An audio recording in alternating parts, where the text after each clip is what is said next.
Je suis membre de l'AVIS, l'association des aviculteurs indépendants du Sénégal. Donc nous commençons d'abord par remercier le président du Conseil des éleveurs, Ismaïla Sow, de sa présence, qui est venu nous soutenir. Également le président le représentant de l'IPAS et tous ceux qui sont déplacés de loin. Donc partout les Sénégalais sont ici pour fustiger ce qui s'est passé. Donc le problème auquel nous sommes confrontés aujourd'hui, c'est la hausse au niveau du prix de l'aliment.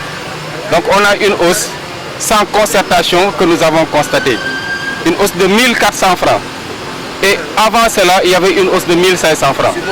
sur le sac de l'aliment. Donc une hausse qui a porté le prix du sac de l'aliment poulet de chair de 14 500 à 17 500. Donc cela est inacceptable. Donc en principe,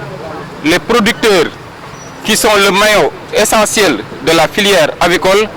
devraient au moins avoir une certaine considération lorsque des décisions pareilles sont prises par les promandiers. Donc nous demandons aujourd'hui à l'État, nous demandons aux autorités également, au ministère de tutelle, de trouver une solution face à cette situation-là. Parce que c'est une situation qui risque de nuire gravement à l'aviculture. Et l'aviculture, comme vous le savez aujourd'hui, est la seule alternative pour pouvoir prendre les aspirations des populations face à leurs besoins en protéines animales. Donc les autres structures qui produisent de la viande, telles que le bétail, n'est-ce pas, la pêche, ont un niveau de difficulté ou bien de saturation. Mais l'aviculture aujourd'hui a la possibilité de régler le problème alimentaire. D'autant plus que c'est un creuset d'emploi pour les jeunes, mais également l'aviculture participe à l'essor de l'économie nationale. Vous lancez l'alerte aujourd'hui, quelles sont les actions que vous comptez mener dans... Donc ça c'est une première action de sensibilisation à l'endroit de la population, mais également à l'endroit des autorités, que cette situation est inacceptable. Donc nous allons contacter toutes les personnes susceptibles de pouvoir apporter leur pierre à cette situation-là. Donc il faut le savoir que ça peut être un danger réel pour l'aviculture. Quel impact cette hausse-là peut-elle avoir sur Donc vous avez la morosité actuelle de l'économie ne permet pas une hausse des produits des aviculteurs. Donc le poulet de chair, comme vous le savez, a un prix pratiquement fixe. Le prix de l'œuf, des œufs également. Donc toute hausse des intrants va nuire négativement à l'essor de l'aviculture. D'ici combien de temps cet impact négatif-là peut-il influencer la production? Et donc si ça persiste, qu'est-ce qu'il y a lieu de faire? Cet impact est immédiat. Donc il y a deux choses qui vont se passer. Qu'il y a des éleveurs qui vont fermer boutique, ça c'est indéniable. Il y a des emplois qui vont être perdus. Mais la lutte continue jusqu'à trouver des solutions. Oui. Certes, il y a des solutions à court terme, mais également il y a des solutions à long terme. Si on nous dit que les intrants, pour l'essentiel, ont été importés, il faudrait aussi travailler de sorte que ces produits puissent être produits ici au niveau du Sénégal. Je veux parler du maïs et d'autres intrants également. Docteur Papa Ali Diallo, vétérinaire, membre du AVIS, n'est-ce pas, di sant ñëpp ci seen teewaay di gërëm Ismaïla, le président du conseil national de la maison des aviculteurs, di sant également les représentants de l'IPAS ak suñu mbokk aviculteurs yi nga xam déplacé wu nañ ci Sénégal gi yëpp pour ñëw mettitu li nga xam ni moom moo fi am. ñu xëy suba rek ci prix aliment bi yokk ci 1400 francs te yàggul trop ci biir at bële ñu génn 2021 yokkoon nañ ci 1500 francs ci saaku aliment bi. Ce qui fait que aliment bi dafa jógee 14 500 dem 17 500 loolu bu dee mi ngi continuer aviculteurs yi ci boppam ñi nga xam ne ñoom ñoo ëpp solo ci wàllu élevage ganaar dinañu mujj tëj seen exploitation yi. bu ñu tëjee seen exploitation yi emploi yi nga xam ne ñi ngi ko doon créer emploi yooyu donc dafay perdre li ñuy participer ci économie aussi dañ koy ñàkk ndax tey ci boppam ndawal bi nga xam ni population yi soxla nañ ko li ko mën a joxe rek te mu yomb te mu gaaw aviculture moom moo am possibilité de avancer ci pas yu gaaw a gaaw donc permettre aux jeunes d'avoir de l'emploi, permettre également aux promoteurs d'avoir du travail ndax suñu naakaango yi nga xam ne ñu ngi ci sàmm gi muy sàmm nag wala sàmm xar wala pêche bi yëpp pour indi ndawal seen progrès ci boppam dafa xaw a yéex dafay xaw a jafe mais aviculture am na possibilité boobu ci boppam mais bu dee ni lii xew na ci bu dee lii lu mel nii xew na ci dafay entraver wax dëgg bu baax a baax ci seen liggéey d'autant plus que économie bi ni fi mu toll ak population bi ni mu néewe doole ganaar yi ak nen yi nga xëy suba yokk ko ci boppam loolu lu jafe-jafe lay doon te bu continuer nii lu wértoo mooy éleveurs yu bëri ci boppam nañu bàyyi liggéey bi. yëglu la rek jamono da ngeen di yëglu lan moo ci nar a topp. waaw fi mu nekk dañ koy yëgal population bi ñëpp xam ko autorités yi aussi xam ko que ni situation bi dafa invivable d'autant plus que ñi nga xam ne ñoom ñooy defar aliment bi ba ñuy def concerté wu ci ak kenn yaakaaruma sax ñu concerté wu ak état bi dañu xëy sa rek ñu xëy suba yéegal prix donc teg ko ci taabal ji beneen bi façon yu ñu ko mënee ñi ñu war a mën a contacter muy suñu ministère de tutelle ak autorité yëpp dinañ dem jooyloo bu solution amee ñu xam ne solution bi am na bu solution bi amul nañu xam ne ñun éleveurs yi suñu liggéey bi ci boppam dinañ ko bàyyi dem defi leneen te bu boobaa problème la ci suñu économie ndax creuser la bu mag a mag ci wàllu économie ci wàllu également emploi des jeunes. laata ñuy yegg ci li nga xam ne li mooy wàññi nan ngeen nar a dundee hausse bi ndax dina am lu mu wëlbati wala bi. waaw fii mu nekk daal xam naa ni éleveurs yu bëri dinañu def tekk ak dinañu taxawandi ndax bu dee yow yaa ngi liggéey boo xam ne gisoo ci bopp di nga def taxawandi n'est-ce pas am na ñoo xam ne nag amuñu pexe ndax boo yoree ganaaru poule pondeuse par exemple mettre nga ko en place tu es obligé d'aller trouver de l'aliment am na ci ñeneen ñoo xam ne ñu ngi jéem a defar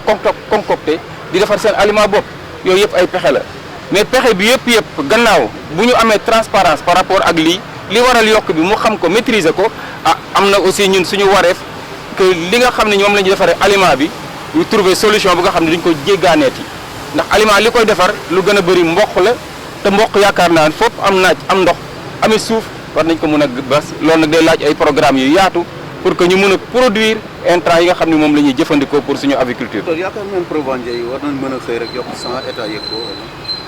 ñun daal à notre niveau noonu lañ ko xëy yëg ko xaw ma de état yëg na comme déet mais bu dee yëg na ko auparavant seetaan na ndax bu dee lii nga xam ne dafay yàq économie am dafay indi chômage ci biir dëkkam mu gis ko seetaan loolu moom seetaan la mais ñun lu ñu mën a constater dañu xëy suba rek gis augmentation bi même avant augmentation dem seen représentants yi nga xam ne ñu ngi fii di jaay aliment ñu contacter leen dañu wax ne ñoom sax yëguñu ko ba la veille donc ñu xëy suba rek yokk aliment bi noonu moi je crois que problème bu mag a mag posé nañ ko ci à l'endroit des aviculteurs. merci. waaw la Sow la ma jiite conseil national de la maison des éleveurs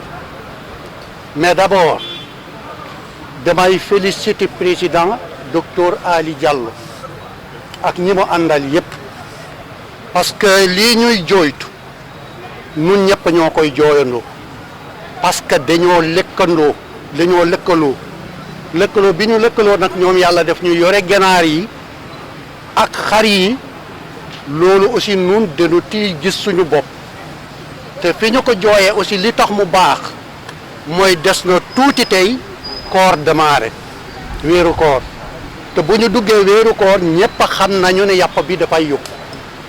te aussi tamit bu ñu egsee ci korité bi tamit nit ñi dañuy consommer bu baax ganaar yi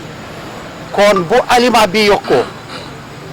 loolu mën na juri ay jafe-jafe yoo xam ne yàpp bi dafay gën a yokk ñaareel bi aussi bu ñu yeggee ci korité bi mën na indi aussi ñu am ay jafe-jafe ci wàllu ganaar kon foofu la ma fay ñaan man mooy que nag koy waxtaan di jiitu lépp loo xam ne lii dañu koy def parce que provendiers yi bu ñu fi nekk seen aliment dox nit ñi dañu koy jënd te ñi nga xam ne ñoom ñoo yore ganaar yi aussi dañuy créer ay emploi fi mu nekk nii tey boo demee dans les marchés au niveau de champ au champ da ngay fekk ne ganaar amu fa te loolu yëpp li tax mooy parce que booy liggéey ci dara da nga ciy séentu aussi dara kon su fekkee ba dem nga ba mënatoo ko am aussi da ngay taxaw te loolu nag kenn mënul pousser nit ki muy liggéey perte beneen bi aussi mooy ñoom ñoo yore xar yi xaru laadum yi ñuy yore nun ñii aussi dañu koy jëriñoo parce que dañoo yore ay xaru pël-pël ñu war a améliorer race boobu aussi ñi ñuy améliorer race boobu ci ñoom ñii la ñu koy jële kon dafa nekk ànd boo xamante ne bi boo laalee ñii mu egsi ci ñun may ñaan nag ministre bi nga xam ne moom mooy ministre tutelle nommé na secrétaire général lu yàggul te yàlla dafa secrétaire général boobu moo nekkoon directeur commerce intérieur kon kooku xam-xamam màcc na ci wàllu yokkute njëg ak ay taxes ak normes yu demee noonu may ñaan nag que ñii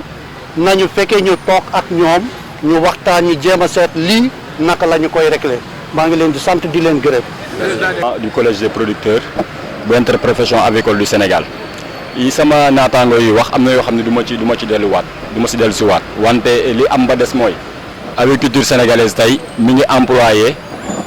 juróom benn fukki junni 60 000 juróom benn fukk waaw junni nit ay pères de famille donc ma bàyyi leen ngeen xalaat ñaata nit ñu wékku ci ñooñu noonu pour ñu xam ñaata ci population sénégalaise la aviculture sénégalaise yor tey donc loolu lu jar a bàyyi xel dafa nekk un enjeu social avant mu nekk un enjeu économique ndax ñu bëri tey jii ci la ñuy tedd ci la ñuy yor seen njaboot te bu ñu xoolee ba filière bi ak potentiel bi mu am mu rëccu dina doon gàncax ci doomu Sénégal yu bëri donc loolu lu jar a bàyyi xel la. benn affaire bi mooy ñu ngi wax yokk aliment bi mooy troisième fois ma fàttali ko mu yokk ci loo xam ne si dépassé wul 6 wala 7 mois te ñetti yokk yëpp bi mu amee yëguñu ko dañoo xëy ñu annoncé ñu ko te ñu ngi nekk ci benn cadre boo xam ne IPAS la tudd cadre boobu war a nekk cadre de concertation war a tax lépp li nga xam ne si dafa war a am ñu waxtaanee ko fa saytu ko ñaari yokk yi bi ñu amee ci arbitrage du ministère de l'élevage ak arbitrage du ministère du commerce waxtaan nañ ba ni dañuy teg benn comité de veille sur les prix ba taxate dina tax ba lépp li nga xam ne day jëm ci wàllu yokk wala wàllu wàññi foofu lañ koy waxtaanee laataa ñu koy def ñëpp d'accord ci ñu nangu deuxième yokk bi troisième yokk bi mi ngi am comité boobu taxawagul prévention yi dugguñu ci waxuñu ci dañoo xëy mettre ñu devant le fait accompli yokk naam mën naa am ndaxte xam nañ ni xew dans le contexte mondial xam nañ ni matière première yi ñu ngi yokk xam nañu lépp yokku na wante itam yokk bu waree am nañ ko war a seetu xam ndax yokk boobu noonu am na ci proportion yamu yennoo maanaa wala déet tey jii yokk ñetti yokk yëpp mënuñoo wax ni yokk bi pour bañ a perte la wala yokk bi pour bañ a wàññi seeni marge la amuñ ci dara ñu leer te amuñ ci benn visibilité jot na nag ak enjeu yi am surtout enjeu social avant enjeu économique di ñëw état toog acteurs yëpp toog ñu waxtaane ko saytu prix yëpp xool ci wàllu aliment bi ndax prix yi ñuy pratiqué jaadu na wala jaaduwul bu jëree wàññi ñu wàññi bu jëree ajusté à la hausse ñu ajusté à la hausse ci poussin bi pareil ci garab bi pareil ñu ngi wax aliment bi mais poussin bi mi ngi yokku garab bi ñu ngi yokku lépp a ngi yokku te ginaar bi ñu ngi koy jaayee 2000 francs bord champ depuis maintenant pratiquement plus de 20 ans musul yokku donc loolu tamit xam nangu ko y a des réalités économiques yu fi nekk te il faut ñu suivre ko donc tax na tey jii agriculteurs yu bëri bàyyi nañ ndax mënatuñoo dem am na ñoo xam ne amuñu pexe ñett nañ leen foofu ñu continuer mais bëri na si ñoo xam ne ñu ngi jaay à perte te bu ñu ko continuer nii lii raam ci nag bi la jëm filière bi dafay daanu te loolu du baax ci kenn du baax ci état du baax ci doomu Sénégal yi ci yëngu du baax ci kenn waaw. Au-delà de l'enjeu économique en français, c'est un enjeu social également. Effectivement, au-delà de l'enjeu économique, il y a un enjeu social. Aujourd'hui, l'agriculture sénégalaise emploie plus de 60 000 personnes, des chefs de famille, donc des gens sur lesquels dépendent des dizaines et des dizaines de milliers de personnes. C'est ça l'enjeu social aujourd'hui. On a un problème d'emploi, on a un problème d'emploi des jeunes, on a un problème d'emploi des femmes. Et Dieu a fait qu'on a une filière aujourd'hui qui est très porteuse et qui a un énorme potentiel. On est à 60 000, on peut véritablement passer à 120 000, 300 000, 500 000. Le potentiel est là pour que l'agriculture soit bien accompagnée. Et aujourd'hui, cet accompagnement-là est quand même un peu... Je ne dirais pas que ça manque, mais voilà, il n'est pas au niveau où on le souhaiterait. Aujourd'hui, on est dans une filière, mais les proveniers ne posent pas des actes dans une démarche filière. Ils ont augmenté de manière unilatérale 3 fois successives dans une année. Et le prix du poulet Bourg-Champ est resté inchangé depuis 20 ans. Aujourd'hui, la réalité économique n'est absolument pas respectée et la conséquence est que des agriculteurs, des chefs de famille sont en train de fermer boutiques. Alors que vous avez un cadre pour décider de tout. Effectivement, alors qu'on a un cadre normalement qui doit permettre, en tout cas faciliter la concertation entre tous les acteurs pour que tous les actes qui sont posés dans ce cadre-là puissent être répercutés et que tout le monde puisse y trouver son compte. Merci. Voilà. Okay.